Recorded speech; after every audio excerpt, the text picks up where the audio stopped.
Hi, welcome to the North American Guitar. This is a talking guitar session. I'm Ben, and I've got a very, very special guest with me today, a good friend of mine, Mr. Bruce Dickinson. For those of you who know Bruce, he was the lead guitarist of Little Angels and also the mastermind behind BIMM Music. And today we're here to talk about his new project, WaterBear, the industry and everything that's going on. Nice to be here, Ben. Thanks. Yeah, good. The intro is always a funny bit. Yeah. You know, I just want to get the cup of tea. I have to say, I always get the bane of my life is the fact that I never changed my name when I was younger. So obviously I've got this Iron Maiden confusion all the time. I'm not Bruce from Iron Maiden. I tend to use my dad's name, stick it in the middle, Bruce John Dickinson. Yeah, try and minimise that kind of thing, you know. So I'm a guitar player and I don't fly aeroplanes. So you've been incredibly busy over the last 18 months. Yeah. We first met, just a little bit of background, we first met actually when we just moved into our new showroom in Yeah, that's right, yeah. And we were talking about doing a little project together, and that's when you had just planted the seed of WaterBear. Yeah, just thinking about the general idea that as music colleges, including my own previous college, BIMM, they'd got so huge. You know, it was great that they were kind of so big and they changed the world, but there just seemed to be this kind of vacuum and a bit of a need for a smaller college. It was a little bit more boutique-y and dealt with individual musicians as individuals rather than a body. So it was about small class sizes and a bit more of a bespoke kind of tailored degree or master's qualification. So almost kind of going back to how, because I remember when we first met, we were talking about BIMM quite a lot, and one of the first things you said was you just wanted to have that sort of punky, original, unique approach that wasn't a kind of a flashy college. It was about the raw roots of music. Well, yeah, I mean, you know, it's like that punk cycle you get in music. You kind of get that in education now, and often I'm the one going, we need to shake it up a little bit here, you know. And when I think back to my musical career, it's ironic because I was in a band, Little Angels. We had quite a short, fast career when we were young, early 20s. Ended up with a #1 album in 1993. Around the time of Bryan Adams, Bon Jovi, ZZ Top, all that kind of stuff. You know, the world was good and it was all rock and roll. And then Kurt Cobain released Nevermind, 93 I think that was, and overnight we were fiendishly unfashionable. So we went from a #1 album and literally being on the private jet with Richie Sambora drinking champagne, supporting Bon Jovi, to being absolutely out of the record deal and shut out of the music industry. And it wasn't like it is now where you make your own records and reach your audience. You were out of the club. Yeah. And you were kind of like pressing your nose up against the glass of this party that you used to be in and you were booted out of, you know. And so I kind of was on the receiving end of that. And, you know, rock and roll needed reinventing, you know, and that Nirvana record was an incredibly important record. And I think my generation of musicians, we paid the price for that partying mentality, and bands like Motley Crue, you couldn't keep making records like Girls. Yeah. Couldn't go on. It's a great book, the autobiography. Yeah, the Dirt. Yeah. I mean, amazing times. I mean, but it took us by surprise, you know, when the world changed, and I just found myself like drifting into teaching guitar and then drifting into running music colleges, and I had this idea that music I tell you what it is, it's the art and the craft thing. So if you look back to the 60s and you look at people like Pete Townsend and the Kinks, there was this real art school mentality, and people from those bands went to art school. They didn't go to music college because it didn't really exist for rock and roll musicians. And then in the mid-70s, there was a kind of, in America, this started, led by a school called Musicians Institute in Los Angeles. Yeah. People started to study rock and roll seriously, you know, but it was done from a craft point of view. It was all about your scales and, you know, being proficient. Yeah. And some amazing players came out of that. But I wanted to bring a little, I love that because I'm a practicer, you know. When I was younger, I spent all day with a guitar around my neck. But I really value the art side, because if you're an artist, that's the key word, art. So it's what you're saying, what's the lyrics, what's the subject matter, what's the spirit of it. And when it all comes together with, you know, a Jimi Hendrix or whatever, then, you know, you get stuff that really changes the world. So after a while, I decided the only way to really do this was to set up our own college. So with 3 other guys, well, 2 guys and a lady, we pitched up in Brighton and set up BIMM in 2001. It was a little college on a back street. And then it grew and grew and grew. And this idea and this concept must have hit some kind of nerve. But the thing, it was like a rock and roll band. It just grew out of anything I could control. And I'd seen this with Guns N' Roses. I mean, I'd supported them at the Marquee when no one had heard of them. And then I watched them grow. And the same thing happened with my music college. I think that it happened with Guns N' Roses. It almost it reacted against the establishment, and then it became the establishment. Yeah. In Guns N' Roses, I saw them with horn session singers, and I'm like, man, where's Appetite for Destruction? Where's that spirit gone? You know. Yeah. But you know, that's what happens. People. That's just a natural progression in industry. That's right. Industry. You're going one way or the other, aren't you? You can't stay the same. Yeah. So and you find that. You see that with artists, don't you? You see that with artists. I mean, there's. Bands that when they're singing about where they lived and how raw it was, and that's their inspiration, and then when they get more and more popular, they struggle for the kind of inspiration. My first band, our first 3 albums are about getting out of a small town. Yeah. All about that. We lived in Scarborough. And then when you're on a jet drinking champagne, it's difficult, difficult to relate to that. Yeah. It's not very good for your blues playing that. The champagne wasn't chilled. Everything's going really well. Everything's going well, blues. I used to work with who's gone on to be a phenomenally successful songwriter, a guy called Jamie Hartman. Yeah. And we wrote a song called Haunted together. And I remember we met up a couple of years later, and he was living in America, came over to London, and we managed to get a session in together. And we sat in the room, and he literally was like, "How's everything going in life?" I said, "Yeah, good." He goes, "Hey, girlfriend?" I was like, "Yeah, great, really happy." He goes, "Yeah, got 2 kids." Yeah. And then you're like, "What are we going to write about? Should we go to the pub?" Or It's that, it's finding ways to pull on your emotions and your past, and yes, it's the human condition. There's always material. The life of a creative, for good or bad, tends to be that roller coaster. So moving on. Well, I sold my shares in BIMM 2012, and continue to watch it grow from a distance, and I'm very proud of that project. You must be proud to see. I mean, I know it's gone astronomically huge now, but you must have a huge sense of pride to think.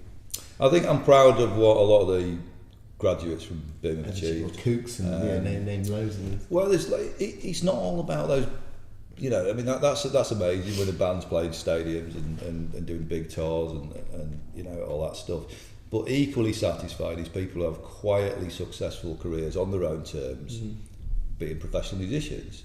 And the reality for us is that that's what it's all about. That's what rock and roll is. It's more than anything else, whether you cut grass for a living or play guitar. If you're living life on your own terms, that's what rock and roll is to me.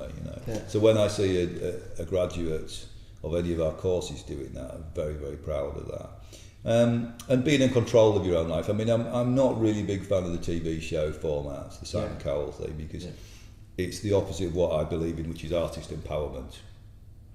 And I'm not really big on waiting for a break to be plugged into somebody else's machine. It generally doesn't go that well. Yeah. Well, I think it was a Parkinson interview where Elton John was saying that it's great that these people go from 0 to 10,000 people a night, but if you haven't done that graft of going up and down the country and living in a van and all of that sort of stuff, then you haven't honed your skill, and you don't know how to deal with the ups and the downsides. It's the going from 10,000 people a night back down to the man and the dog. Yeah. I was speaking to a lady called Amber Tremaine, who's our head of vocals at the new college, WaterBear.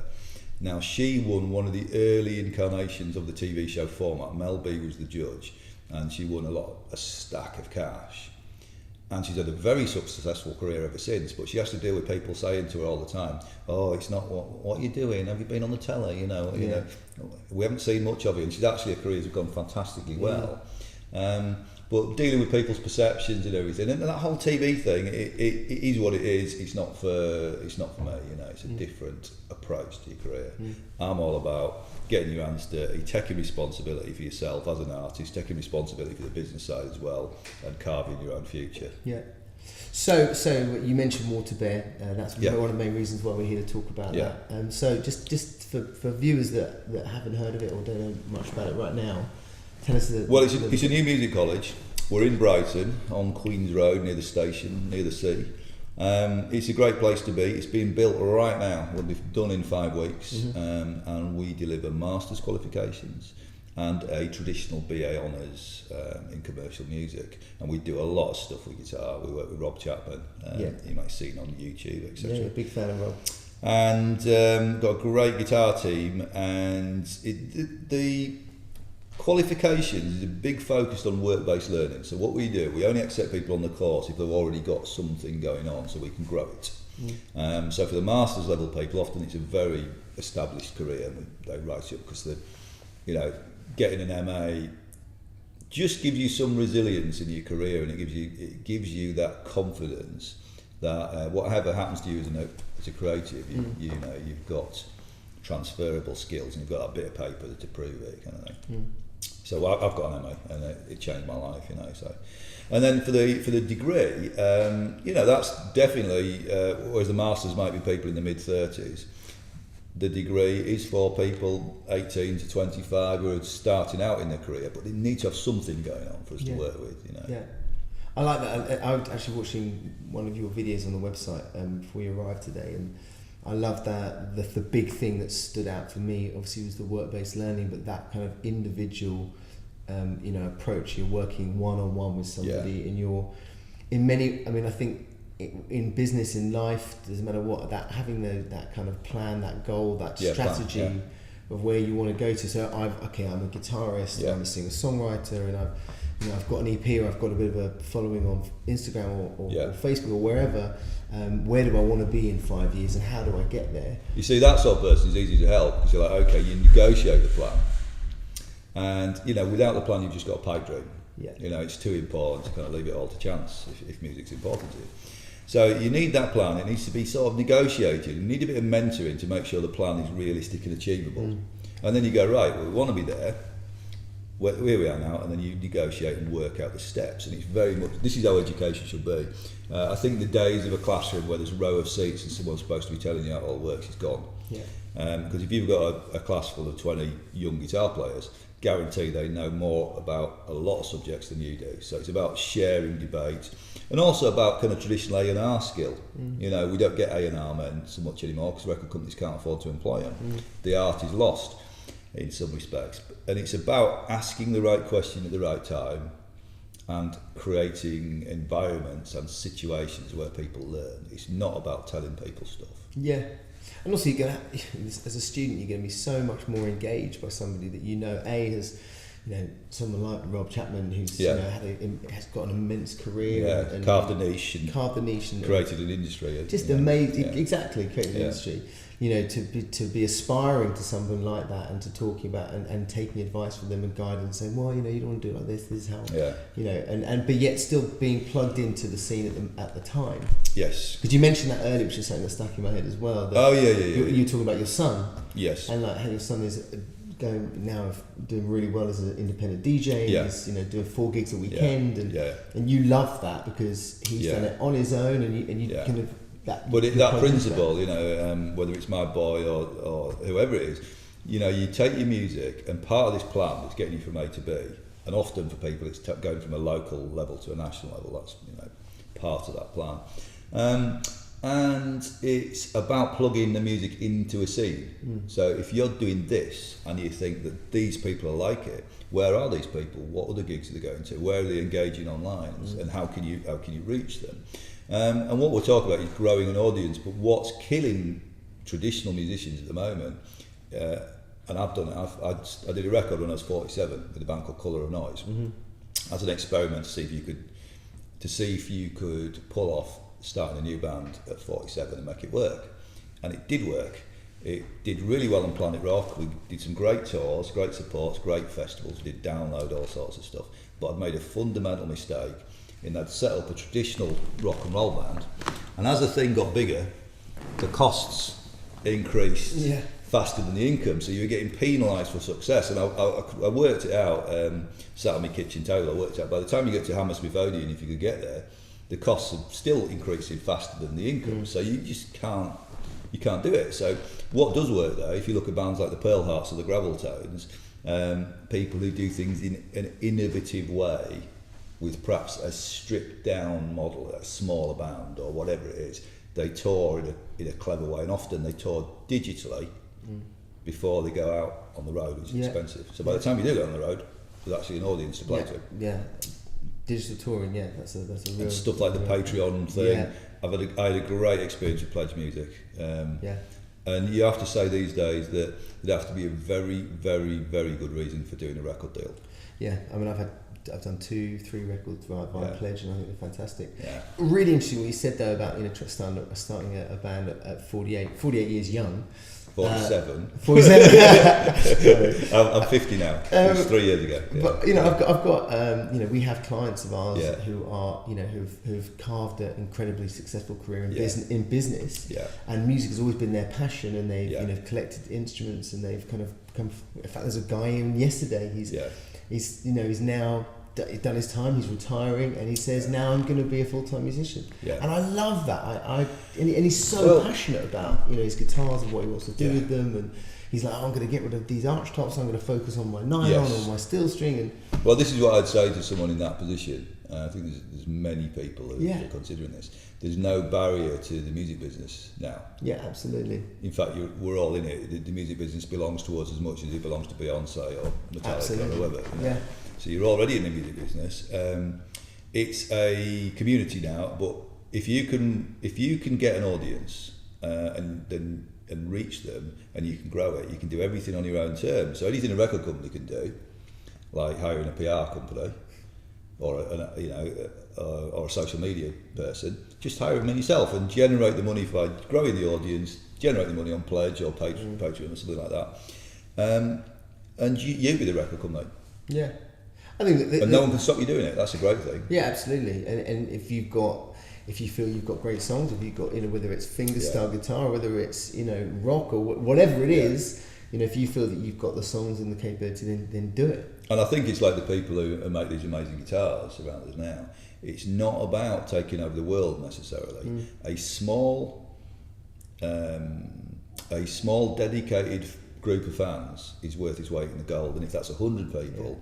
That's still significant. If it's 1,000 people, it's significant. You don't need 100,000 people in the stadium. Yeah. Well, we feel honoured to represent the brands that we represent, because we, a big part of our role at North American Guitar is, meeting luthiers and helping, find their market, new luthiers. Obviously we represent some very well known and established luthiers, but it's just really representing them and watching their craft, and it's incredibly humbling. And also that, things like there are movements there at the moment, things like the Holy Grail Guitar Show. We went to the first one, which I think was 4 years ago, and couldn't believe how busy it was. The next year, this thing has sold out 3 days running, and now it's the guitar show in Europe, and you can just see there is a real movement in the guitar market, which is very similar to. In fact, we've always said here at North American Guitar that signing a luthier to us is kind of like you nurture them and try and help with their marketing, help with their branding. Exactly. Yeah. And the same thing. There's always been a space for the huge companies. I mean, there always will be a Gibson, despite the ups and downs I've had recently. But you need that. You do, and it's the yin and yang to understand the quality, the worth of these guitars. You need your established kind of products, But I have to say, as a lifelong user of Gibson guitars, I'd never buy a new guitar from Gibson unless they improve the quality. Because I'll buy guitars from 1974 off eBay. But if I'm going to buy a new guitar, I'd buy something like this. Yeah. There's a really great video there's a luthier that we represent, a chap called Johan Rakangas. And he makes astounding guitars. Right. And he did a video about why his guitars might you might be paying slightly more than if you were playing a custom shop Gibson. And he goes through why, and it's the whole ethos behind it, and the craftsmanship, and his team, to detail, attention to detail, which is. And I'd say to people, if you were ever wanting to know about this, you just pick up an old guitar and feel it. The glues, and that's what these guys are doing. The guitars resonate in a certain way because the wood's good, the wood's carefully chosen, all the parts, every little bit, the weight of the machine heads. All this stuff makes a huge bearing on what the thing sounds like and how it sings when it's in your hand. Yeah. I can't help but kind of care about that. So when I pick up something like this, where somebody's also made something that looks incredibly cool and vibey, I want to play that. I want to see what. That was the first thing you said. You came in, you're like, "What's this? I want to play this." Yeah. So just jumping slightly back to WaterBear and. The students that you have come in, you're saying that you're helping them with that plan. We had Emma Stevens. You'll see a video for an interview we did with Emma Stevens. Will be coming up soon, and also we did a session with her. I've known Emma for a while, and when we were chatting about the music industry now and her career, the thing that I kind of hung a lot of the interview on was the fact that in front of her audience, whether it's a pledge audience or a support audience or her tour, she's this artist, she's this creative person, but behind that, she's a businesswoman. She's running her own merch, she's running her tours, she's routing, she might have an agent with the tours, but there's so much more, which is why I think why WaterBear is come at a great time in the industry for helping people that might not have that. You need help. Nobody makes it on their own in business or music or both. Yeah, and you said the word mentor earlier on, which immediately that's what I was thinking. Having that somebody to sort of guide you and map it out. Yeah, and it might not be one person. I mean, particularly with guitar playing, the last thing you'd want to do is teach people to play a certain way. There's a certain common sense to an approach of understanding the neck inside out, which I think is sensible. But you want people, because what we're all selling as guitar players is our personality. It's like the words, we've all got the same words, we've all got the same vocabulary. Every year I get a young player comes to me and says they've invented a scale. Every year, and I'm looking for a new scale, and it's always the same scale, it's always the Phrygian dominant. And we've found all the scales, there's only 12 chromatic notes, and you can explore interesting harmony and stuff, but a lot of us come back to fundamentals. I always come back to Peter Green, with those 5 notes. I listen to Etta James singing and the way she just bounces around off the root notes, that B.B. King sort of phrasing, and it's a little bit like when people speak. Some people have that gift of saying a lot with a few words, and that comes from your personality. So I think the way to do that in the context of a music degree is to give people more freedom of expression within guitar playing. What we used to do is say, can you learn this song by Paul Gilbert or something, and it's too constraining these days.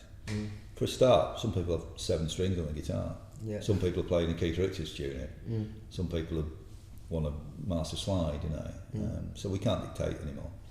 That's really interesting. And so what's the process if someone wants to do a masters? Because we actually talked about me doing a masters at one point. I'm going to try and find the time, having a new baby. Well, this is a really important point in terms of you. I'm not trying to sell you a masters, because I'm not a very good salesman, but I did a masters when I had a young family, and it changed my life. But it's a particular type of masters. If it's work-based learning, it's about what you're doing, what you are doing, and what you're about to do. Our courses tend to be distance learning or blended learning, so it's on-site or online or a mixture of those two things. So very flexible. And any course you do, whether it's a degree or masters, should really fit around your lifestyle, not the other way around. And particularly important is academics often forget musicians have got to practice. Yeah. And you've also got to retain your kind of mental wellness, which is a very big, important thing for musicians. And to do that, you've got to have some air around you and time to reflect. So therefore, a degree needs to be super efficient. What's in it needs to be of fundamental value. You've got to absorb that in a way that works for you. You've got to have one-to-one discussion, and it's got to be in small groups, and then it'll work really well. And because you're focusing on the projects that you'd be doing anyway, your music, your bands, your tour management, if that's your thing, then the degree is almost done alongside. Your number one responsibility is to do cool stuff. You run this, and you've got your artist career. That's enough. So my job is to show the world why that is actually commensurate with masters level activity. Right. Okay. Because the government specs what a master should be. Yeah. So someone like me goes, well, Ben's doing masters level work all day long. It does require you to play the game a little bit and learn the skills of being an academic as well. So you're again, that's a very interesting point. So you're fitting the masters in and around someone's pretty hectic lifestyle, and you're taking from whether running a business. You're talking. I spend so much time looking at accounting. I spend so much time research. Clients. Suppliers. All this reflecting. What the masters does though, because you're running at 900 miles an hour when you've got an artist career or you're running a business. The masters forces you to reflect and take stock, and that's the life-changing stuff. And it forces you to reflect on your direction, focus it a little bit, and it also makes you really come up front to your own strengths and weaknesses. And often musicians are staggered to find what incredible strengths they've got. And a lot of the time it's about use of language. So if someone runs a band website, and I'd look at the guy, actually they're running all the social media, it's brilliant. And I'll go, that's innovation in digital marketing. So maybe that's a transferable skill that in your life as a creative, you run somebody else's website. Right. Yeah. And that'll give you a couple of days of highly paid work. Yeah. And who cares if it's for a company that makes cars or, whatever it is. It might be for another band, or it might be, it might just be something that pays for you to do another 4 days of creative work. Brilliant. So that's one last question I wanted to ask you, because I know I was kind of peppering you with questions. Oh, that's all right. Was a student comes to you and they say, I want to do a master's, I want to do be honest, and it's not like many of these colleges are just like, yep, come on in and then sign up. You actually look at their profile, you look at how they run their social media, or we speak to everyone like this, it's an hour at least of this and discussions on the phone, and then they'll go away and we'll think about it and we'll come back. So it's a long process to get it right. But it's a friendly one, it's not a test. No, of course. If there's for some reason there was someone came the other day who was early 20s and wanted to do the guitar degree. They weren't quite ready for it, and I'd give them exactly what you've got to do. And some people are inspired by that, great, and other people are like, oh man, I've got to do some work. And that's part of the process. Those that roll their sleeves up and get on with it, then they're the ones that kind of tend to get through. I think that's probably one of the strongest USPs to WaterBear. I really do. Thank you. You're showing, and I know you did mention this earlier, that if someone is like this young guy that came that hadn't got this stuff and you thought they weren't quite ready, you still, outside in your own time, you still took the time to find people to help that person. Well, we do that all the time anyway, because we do it with a lot of bands. We invest a lot in the scene, but it's not entirely altruistic, because this is why when I talk on social media like you do, this is why I've got stuff to say, because I'm in contact with bands, and I know the struggles that people are having, and I know the solutions to some of it, and of course I'm learning as much from them as they are from me. So they're like, this particular guitar player needed to sort his timing out. He's just a bit inexperienced, he needs to go. But guarantee, when I meet up with him again and he's practiced along with a click track and done his stuff, he'll come and play me some records that I wouldn't have heard in a million years. Yeah. So it goes absolutely both ways. Right, okay. First of all, thank you so much for coming today. I know how busy you are. Oh, thanks for having me. It's been great. Yeah, and for anybody who wants any more information on WaterBear College, then all you've got to do is just click the link below. And if you want to get in touch, then I presume they can. Yeah, if you get in touch with the info, mark it for my attention. If you want to talk guitars or careers, any guitar-related career stuff, then I'm happy to help with that. I get the feeling that you could just talk guitar for long periods of time. I can. Yeah, and I'm enjoying the moment because I am finding time to do a bit of playing. It's always a bit tough, as you know, when you're running a business, but it's important to keep that skin on your fingers. Oh yeah, tell me about that. I just did a gig. I was lucky enough to play the Isle of Wight the other day. You have to super glue your hands up. And Mel, I tell you, I had blisters all over them. Anyway, Bruce, thank you so much for coming in today. It's a real pleasure to see you. We're going to do another video and go through some of the instruments that we've got in the TNAG showroom and listen to Bruce playing them through some Cornell amps. But for more information on WaterBear, then please do get in touch with Bruce. And thanks very much for listening.